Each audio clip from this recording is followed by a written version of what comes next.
Mwenyekiti wa Umoja wa Wanawake wa Chama cha Mapinduzi Taifa ndugu Mary Chatanda hii leo Machi 28, 2025 kwa niaba ya UWT amelani shambulio la kudhuru mwili wa kiongozi wa Chadema kwa nafasi ya mwenezi wa Bawacha Taifa ndugu Siglada Muligo. Nimewaita leo tarehe 28 mwezi wa 3 2025 katika ukumbi huu wa UWT mkoa wa Dodoma kulaani shambulio la kudhuru mwili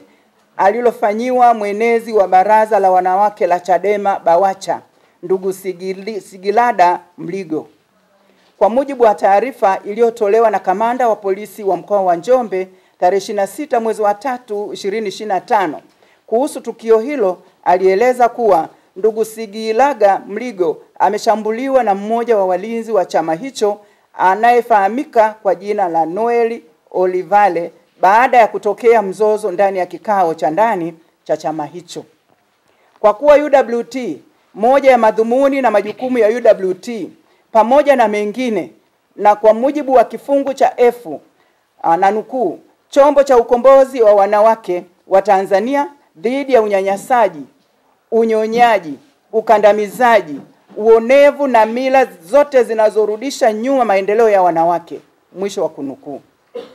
Hivyo, shambulio la kudhuru mwili dhidi ya mwanamke wa Tanzania ndugu Siglada Muligo mwenezi wa Bawacha lililopelekea maumivu hadi kufikia hatua ya kulazwa ni unyanyasaji, ni ukandamizaji na uonevu dhidi ya mwanamke, jambo ambalo ni baya sana na UWT tunalipinga kwa nguvu zote. Aidha, ndugu Mary Chatanda amesikitishwa na kushangazwa kwa kutochukuliwa hatua yoyote na viongozi wa chama hicho juu ya tukio hilo ambalo linamhusisha kiongozi mwenye nafasi kubwa katika chama. UWT inashangazwa na ukimya wa viongozi wa baraza la wanawake la Chadema juu ya shambulio la kudhuru mwili kwa kiongozi wa ngazi ya juu wa baraza hilo kwa nafasi ya mwenezi. Kutokemea matumizi ya nguvu kwenye tofauti ya kisiasa ndani ya chama hicho ni dalili ya uoga dhidi ya mfumo dume wa chama cha Chadema.